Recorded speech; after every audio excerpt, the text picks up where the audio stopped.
बताइए। कल देर रात 3 से 4 बजे के बीच में मैं अपने घर के बाहर टहल रहा था और इतने में ही अचानक 5 से 6 लोग मेरी मस्जिद की एक गली थी ताबड़तोड़ वहाँ से घुसते हुए आया, मुझ पर अचानक हमला कर दिया। जवाबी कार्रवाई में मेरे द्वारा भी हमला किया गया उन लोगों के ऊपर। तो उसमें से एक शख्स ने कट्टा मेरे सर पर रख दिया और मुझे गोली मारना चाहिए। तो उन्हीं में से किसी एक शख्स ने मना कर दिया कि नहीं, इसे गोली मत मारो, इसे यहाँ मारना सही नहीं रहेगा, इसे कहीं और ले जाके मारेंगे। मेरे पूछने पे कि वजह क्या है, तो उन्होंने मुझे बताया कि भाई डोंगरी में कल्याण मेंशन नाम की एक प्रॉपर्टी है जिसपे अंडरवर्ल्ड डॉन दाऊद इब्राहिम के भाई इकबाल कासगर का और कलमाड़ी बिल्डर्स का कब्जा है। विगत कुछ समय पहले दाऊद इब्राहिम की जो बहन थी जिनका इंतकाल हो गया, उनके शोहर का भी इस पर कब्जा है।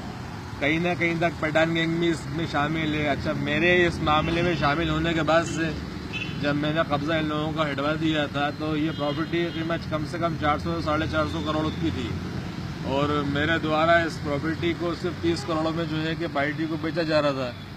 तो कहीं ना कहीं इन लोगों को ये तकलीफ हुई कि मैं ये प्रॉपर्टी बिकवा क्यों रहा हूँ और मैं इस प्रॉपर्टी को बिकवा नहीं पाऊँ और उनका कब्जा बना रहे। विवाद की स्थिति यहाँ से बनना शुरू हुई।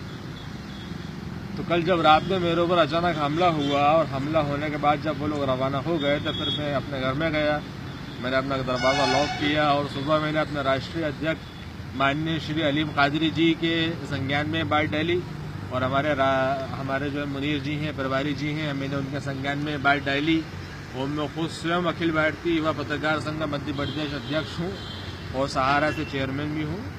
अधिवक्ता वाले मामले भी मेरे जो है कि चालू हैं और सेवा मेरी हमेशा लगातार लगी रहती है। तो मेरा कहने का मतलब सिर्फ इतना था कि बैठ के बात कर लेते। यूँ चोटबाजी अच्छी नहीं लगती है कि कोई इंसान, एक अकेले इंसान के ऊपर पाँच और छः लोगों को बचा के कट्टे सर पर रखवा के मुझे मैदानों से हटाया जा रहा है। भाई मेरा कहना तो ऐसा है कि अगर लड़ाई लड़नी है तो फिर आमने सामने की लड़ाई लड़ ली जाए, एक तरफ आप हो एक तरफ हम हो।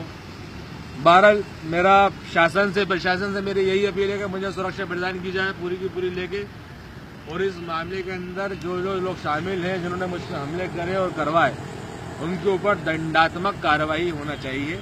मेरा यही निवेदन है। Thank you very much.